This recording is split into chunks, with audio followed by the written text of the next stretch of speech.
तो आज हम लोग पढ़ने वाले हैं motions of the earth, rotation and revolution. तो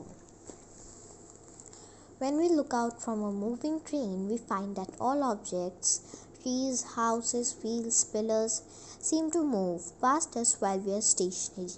Stationary का मतलब वो होता है not moving. तो हम लोग जब भी ट्रेन से बाहर देखते तो हमें हर ऑब्जेक्ट, ट्री, हाउस, कुछ भी मूव करते हुए दिखता है, पर वो नहीं मूव कर रहे हैं। हम लोग जो हैं वो मूव कर रहे हैं ट्रेन के अंदर बैठे हुए। ट्रेन मूविंग ऑब्जेक्ट है तो वो मूव कर रही है और सारे क्या कहते हैं ऑब्जेक्ट्स हैं वो पास जा रहे हैं। ये ट्रेन है मूविंग ऑब्जेक्ट और यहाँ पे सारे ये मूव कर ही रही है और ये ऑब्जेक्ट ट्रीज जा रहे हैं पास बाय। ठीक है, फिर एक मिनट। और उसके बाद अगर हमने देखा तो हम उसके बाद but actually it is we inside the train who are moving, not the objects outside. Similarly, the earth along with it everything on it including us in motion. तो पहले बात, मोशन मतलब मूविंग, जो आप सबको पता है कि जो अर्थ है हमारी, उस पे जो भी थिंग्स है लाइक कॉन्टिनेंट्स, कंट्रीज, वो हमारे हाउसेस, फील्ड्स, वो सब उसके साथ उसके ऊपर रह के मूव कर रहे हैं अपनी प्लेस में, अपनी एक्सेस में और सन के अराउंड भी। ठीक है, उसके बाद rotation, daily spinning movement of the earth from west to east on its own axis is termed as rotation. तो आपको एक्सिस का मतलब बता दूं, एक एक्सिस है imaginary line. The imaginary line axis of the earth is tilted at an angle of 23.5. तो जो डेली स्पिनिंग मूवमेंट है अर्थ का वो है वेस्ट टू ईस्ट। तो ये याद रखना कि वेस्ट टू ईस्ट है, ईस्ट टू वेस्ट अगर आप लिखोगे तो गलत हो जाएगा। वेस्ट टू ईस्ट मूव करेगा। जैसे आप समझ लीजिए कि ये हमारी अर्थ है और ये एक्सेस तो पता नहीं कैसे बनेंगे, छोड़ो। ये हमारी अर्थ है। अब ये क्या कर रही है, अपने ही जगह पे स्लोली मूव कर रही है, एकदम आराम से। ये तेज नहीं मूव कर रही, आराम से मूव कर रही है। और ये तो फिर इमेजिनरी लाइन टिल्टेड है 23.5 की। तो ये जैसे है, ये हमारा अर्थ है, ये बीच में जो है इसके बीच में जो है वो है हमारा एक्सिस है। ठीक है, अब ये तो एक इमेजिनरी लाइन है, रियल लाइन है नहीं। और ये लाइन सीधी एकदम नहीं है, ये टिल्टेड है 23.5 पे। तो टिल्टेड है जो अर्थ को डिवाइड कर देती है। तो इस इमेजिनरी लाइन का ऊपर का हिस्सा जो है वो नॉर्थ पोल है और नीचे वाला हिस्सा है वो साउथ पोल। तो सबसे पहले हमको डायरेक्शंस याद रखनी रहती है। ये जो है, तो ये ऊपर जब भी आप देखोगे आसमान में या फिर कुछ भी, ये हमारा नॉर्थ आएगा। इस तरफ आपके राइट हैंड साइड अगर आप सीधी स्ट्रेट खड़े हो तो वो आएगा आपका ईस्ट, आपकी लेफ्ट हैंड साइड वेस्ट, और फिर आपके फीट तरफ देखो तो वो है साउथ। तो फिर ये साउथ है। उसके बाद तो vertical plane, it makes an angle of 66.5 to the orbit or path of Earth's revolution around the sun, known as orbital plane. तो जैसे मैंने बताया ये टिल्टेड है और ये वो अर्थ को डिवाइड कर दी, तो एक 66 1.5 है। फिर हाँ, तो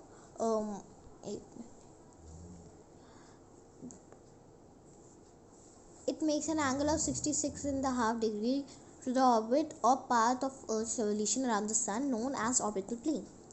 तो ये क्या करता है, ये समझ लीजिए एक्सिस है जो इस वर्टिकल प्लेन के ऐसे है, टिल्टेड है। वो जो ऑर्बिट उसका होता है सन का, तो ये उससे 66.5 डिग्री दूर है। आपको ड्रॉ करके समझाती हूँ कि ये समझ लीजिए ये बीच में सन है, तो कुछ और एक ऑर्बिट्स हैं किसी और प्लैनेट के, और ये थर्ड ऑर्बिट है हमारा सन वाला। अरे तो ऑर्बिट लग ही नहीं रहा है, sorry.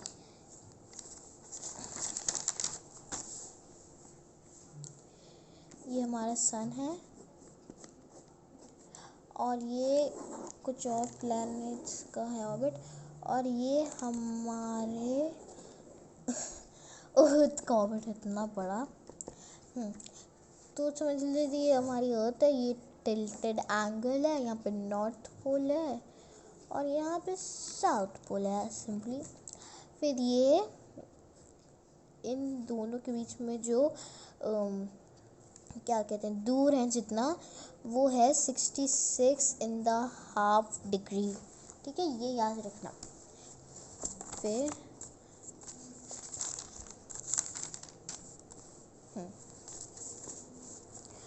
The tilt of the earth remains fixed even when it revolves around the sun.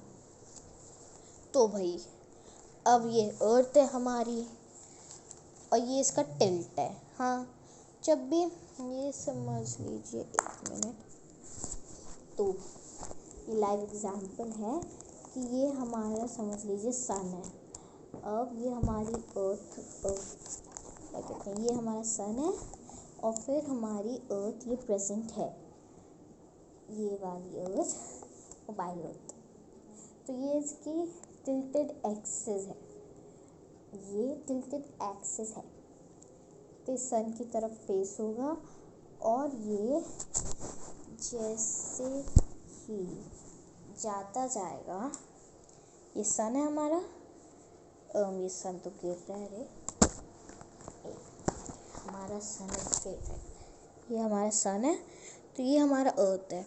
ये एक्सिस एक ही जगह रहेगी और ऐसे ऐसे सन के अराउंड ये घूमती रहेगी। अर्थ है, ये घूमता रहेगा, तब भी एक्सिस स्टिल रहेगी हमारी एक्सिस।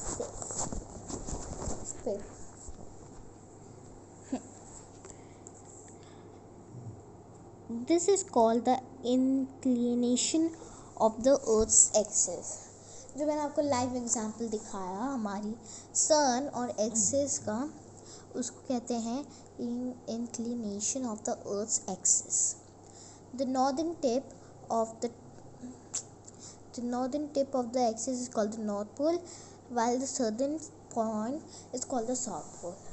जैसे हमने यहाँ पे आपको दिखाया था कि नॉर्दर्न टिप हम लोग कहते हैं नॉर्थ पोल, सदर्न टिप कहते हैं हम लोग साउथ पोल। फिर ये effects of rotation. If you wake up early in the morning, you will notice that the darkness of the night gradually fades away with the break of the dawn. Gradually, the sun rises in the east and sets in the west. तो इस portion, आप इस figure को देखिए, ये जो लाइटन part है, ये हमारी सन, यहाँ पे सन है और ये उसकी सन रेज है। ये सन रेज जिस पार्ट पे पड़ रही है वो लाइटन है, वहाँ पे मॉर्निंग होती है, और जो पीछे वाला साइड है वहाँ पे है नाइट। अगर यहाँ पे समझ लीजिए इंडिया होगा, अगर इंडिया होगा और ये जो बीच में लाइन है वो हमारी एक्सिस है। यहाँ पे अगर इंडिया होगा तो अभी वो मॉर्निंग हो रही होगी, अगर यहाँ पे होगा तो नाइट हो रही होगी, सिंपल। पे अगर आप सुबह जल्दी उठोगे तो आप नोटिस करोगे क्या कि जो डार्कनेस है वो एकदम आराम से जा रही है। सन आराम से राइज और डॉन का मतलब होता है the time of the day when the light first appears in the sky just before sunrise. तो आराम से थोड़ी थोड़ी लाइट आ रही है सनराइज के पहले। Gradually the sun rises in the east and sets in the west. तो हमारी रोटेशन क्या थी, वेस्ट टू ईस्ट। यहाँ पे तो सन है और ये वेस्ट टू ईस्ट है। फिर वेस्ट टू ईस्ट हो रहा है तो वेस्ट को तो अभी नाइट हो रहा होगा, यहाँ पे सन है तो ईस्ट की तरफ है, ये वेस्ट तो अभी नाइट हो रहा होगा और फिर ईस्ट की तरफ अभी हो रहा होगा मॉर्निंग। जैसे ही घूमता जाता है तो वेस्ट वाला पार्ट इधर आ जाएगा, फिर जाएगा तो क्या हुआ, ईस्ट से हमें सन दिखता है और फिर थोड़ा थोड़ा ईस्ट जब जाते हैं तो सन डॉन हो जाता है। जहाँ पे ईस्ट के जितने भी कंट्रीज़ हैं उनके लिए सन नाइट हो जाती है जब वो यहाँ पे आते हैं। और वेस्ट फिर क्या करता है, वेस्ट भी ऐसे ऐसे चलता ही रहता है, जब यहाँ पे पहुँच जाता है इस मेन पॉइंट पे तो उसको सूरज की लाइट मिलती है,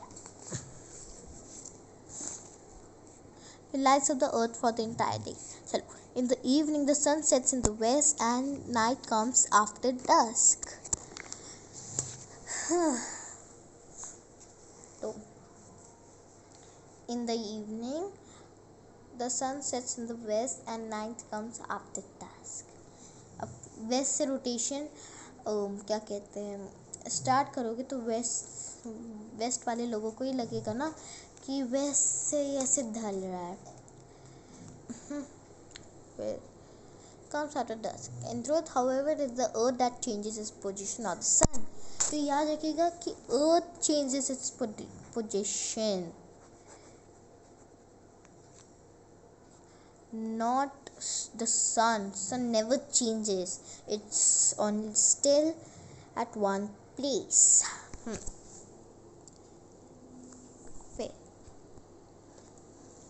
The important phenomenon of day and night is an outcome of the spherical shape of the earth and its rotation on its axis. तो जो नाइट और डे होता है ये अर्थ की एक्सिस है, उसी की वजह से होता है। जैसे ऐसे घूमते हो तो नाइट एंड डे, जहाँ पे सन की रेज आती है वहाँ पे नाइट एंड डे होता है, सिंपल। फिर फैक्ट है, the earth takes 23 hours 56 minutes 6 seconds approximately 24 hours to complete one rotation. This is termed as the earth day. ठीक है, जैसे हमने बताया था कि ये सन रेज यहाँ जाएगी तो ये ऐसे टिल्ट तो यहाँ पे लाइट आएगी, यहाँ पे डार्क आएगा। फिर 23 hours 56 minutes 6 seconds मिल के टोटल ऐड करके बनाते हैं, ऐड करके नॉट माइनस करके बनाते हैं 24 आवर्स जो एक अर्थ डे होता है। फिर 24 आवर्स में वो अपनी रोटेशन कंप्लीट करता है। सॉरी राइटिंग खराब है। The portion of the earth that faces the sun receives the sun rays and experience day, while the other half is on the side away from the sun experience darkness or night. जैसे भी कहा, जहाँ पे sunrise जाती है वो morning होती है, जहाँ पे नहीं जाती है वो नाइट होती है। और बीच में आपको ये इमेजिनरी ये लाइन दिख रही होगी, लाइन नहीं कह सकते इसको, थोड़ा सर्कल बना दिया जाता है। इसको अच्छे से एक्सप्लेन करने के लिए हम लोग कहते हैं इसको इक्वेटर, बीच का इक्वेटर रहता है। ये जो लाइन है ये हमारी इक्वेटर है। The imaginary line that separates the lightened portion of the earth day from the dark one is termed as the circle of illumination. Circle of illumination क्या है? जो ये हमारी एक्सिस है अर्थ की, वो हमारा सेपरेट करता है ना। यहाँ पे सन है, ये सन है, ये धागा, तो यहाँ पे हमारा आ रहा है डे और यहाँ पे हमारा आ रहा है नाइट। फिर तो ये उनको सेपरेट करती है। उसके बाद इसको सर्कल ऑफ इल्यूमिनेशन कहा जाता है। फिर in between day and night is a period of diffuse light termed as dawn and dusk और ट्विलाइट। डस्क क्या होता है? The time of day when the light has almost gone but it is not yet dark. दिन का समय जब light पूरी तरह से चली जाती है पर ये क्या कहते हैं, डार्क नहीं होता। जैसे विंटर्स में शाम आप देखते हो 6 बजे 7 बजे तो लाइट थोड़ी रहती है, डार्कनेस तुरंत पूरा नहीं होता है। सो when the sun has not yet appeared on the horizon but there's faint light in the surroundings at daybreak, it is termed as dawn। तो यहाँ पे इसकी एक्सप्लेनेशन दे दी कि जब सनराइज कर ही रहता है तो उसकी रेस लंबी लंबी जाती हैं, उसकी रेस तो लंबी लंबी जाती हैं, तो ये पहले पहुँच जाती होंगी, सन तो पीछे रह जाता होगा, है उसकी रेस पहले पहुँच जाती होंगी, तो वो कहते हैं वो थोड़ी सी लाइट पहुँचाती है, तो वो इसी को हम को कहते हैं dawn. The sun rays are slanting at this time, noon in the period of the sun rays are slanting at this time। इसका क्या मतलब हुआ? जब डॉन होता है तो सन रेज होती हैं स्लैंटिंग। ये देखिए स्लैंटिंग होती हैं सन रेज, स्ट्रेट नहीं होती, स्लैंटिंग होती है। फिर noon is the period of maximum heat as the sun rays are vertical at this time of the day. After the sun sets in the evening, there is a period of faint light before total darkness of the night. This is termed as twilight or dusk। जैसे हमने पढ़ा, तो जैसे मैंने बोला ये moving की वजह से होता है, तो नून में मैक्सिमम हीट होती है और इस समय वर्टिकल जाता है, वर्टिकल लाइन जाती है, ये नून में ही होता है और कभी नहीं होता, और ये होता है डॉन जैसे समय में। एलियन जैसी राइटिंग बन गई। तो sun sets in the evening, there is a period faint light before twilight, total darkness of night, this is termed as twilight और डस्क। जैसे मैंने बोला था विंटर्स में देखो कि शाम को तो वैसे डस्ट थोड़ा लगता है, उसको ट्विलाइट भी कहते हैं। आप उसको देखना, गौर करना, कमेंट करना। As the earth rotates from west to east, the sun, the moon and the stars seem to move from east to west. The concept of sunrise and sunset also gives us a sense of direction based on the position of the sun as viewed from the earth.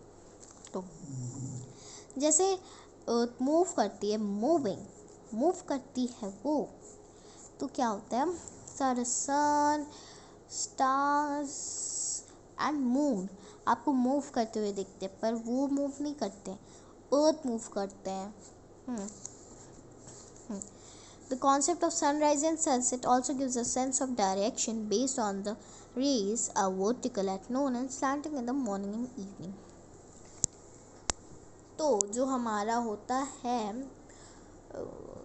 क्या कहते हैं, sunrise and sunset, वो हमें sense देता है कि rays are vertical, sun rays हैं जो वर्टिकल हैं सिर्फ नून में होती हैं और नून में रहती हैं, और स्लैंटिंग होती है मॉर्निंग एंड इवनिंग में।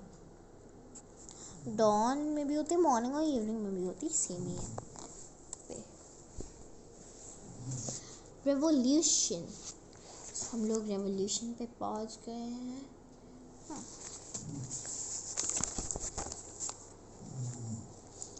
The annual movement of the earth around the sun along a fixed path is called revolution.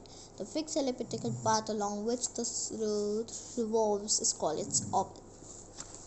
तो एक एग्जाम्पल है, जैसे एक सर्कल पार्क है, ये पार्क है ना, समझ लो पार्क जहाँ लिखा है वो सन है, हाँ, और ये अर्थ की ऑर्बिट। तो ये आपकी मदर हैं, उनके पास एक चॉकलेट है और आप यहाँ पे, तो मदर भागी जा रही हैं, आप उनके पीछे आ जाए, फिर मदर इधर आती हैं, फिर आप भी उनके पीछे रहते, फिर मदर जाके इधर आती हैं, फिर आप भी पीछे जाते हो, फिर वापस से इधर आ जाते हैं। तो ये क्या कर रहे हैं, रेवोल्यूशन। ये जिस पाथ पे कर रहे हैं, जिस पाथ पे वो दौड़ रहे हैं, उसको हम लोग कहते हैं ऑर्बिट। और जैसे वो उसी पाथ पे जा रहे हैं और कहीं नहीं जा रहे एल्सवेयर, तो वो अपना रेवोल्यूशन कर रहे हैं। वो रोटेशन करते भी रेवोल्यूशन करता है, ठीक है। फिर ये ऑर्बिट है हमारी, और जो अर्थ है वो ना ऑर्बिट के ऊपर नहीं चलती है कभी भी। समझ लो ये ऑर्बिट है तो अर्थ ऊपर नहीं चलती है, ये गलत है। अर्थ उसके बीच से जाती है और ये ऑर्बिट रियल नहीं है, एक इमेजिन हम लोग करते हैं पर रियली में देखने को नहीं मिलता है। फिर the earth revolves along its orbit at a speed of 29.6 km per second। तो जो अर्थ रिवॉल्व करता है अपना हाँ, ये रिवॉल्व ऑर्बिट को करता है कितने स्पीड से? स्पीड रहती है 29.6 किलोमीटर, 1 मिनट पर सेकेंड। फिर तो it takes 365 days, 5 hours, 48 minutes, 46 seconds, approximately 365 1/4 days to complete one revolution। तो one round of the sun। तो आपको दिखा दूँ, अब ये हमारा सन जैसे ये था, क्या कहते हैं, हाँ ये सन है, इधर ये सन है। अब इस पे अर्थ जो रोटेट कर रही है वो, ये तो पहले आप समझ लो कि ये सन है, और ये जो मूवमेंट रहता है उसको हम लोग कहते हैं रोटेशन। और इसके घूमते घूमते घूमते घूमते घूमते, एक मिनट इसको इजी वे कहा दूँ, घूमते घूमते घूमते घूमते घूमते जब ये पूरा एक राउंड कंप्लीट कर देता है सन का, और हाँ इसको घूमने से कहते हैं रेवोल्यूशन, रोटेशन नहीं कहिएगा, ये दोनों साथ मल्टीटास्किंग है। जब एक राउंड पूरा कंप्लीट हो जाता है तो उसको हम लोग कहते हैं रेवोल्यूशन, हम लोग कहते हैं उसको रेवोल्यूशन। और एक राउंड में कितना समय लगता है? 365 डेज।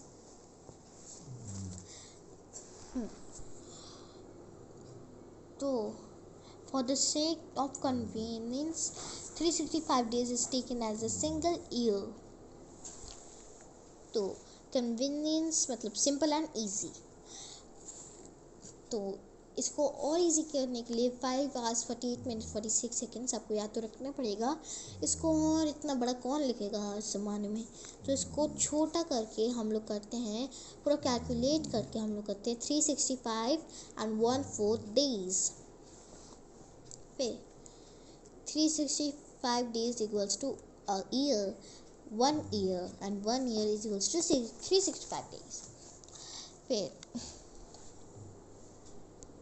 और हाँ, इसको और इजी बनाने के लिए, अब इतना भी कोई नहीं लिखेगा तो आराम से इसको ईयर में, इसको ईयर कहा जाता है 365 डेज को जोड़कर। फिर the extra quarter of a day adds up to make a whole day in a period of 4 years। तो जैसे मैं देखा 1/4 एंड 1, इसको हम लोग क्या 4 years कहते हैं। 4 years पे अगर आप ऐड करो 6 + 6 + 6 + 6, तो आप ऐड कर लेना, नहीं तो शायद से आपको नक्की नहीं होगा। तो 24 hours आते हैं, मतलब 1 day।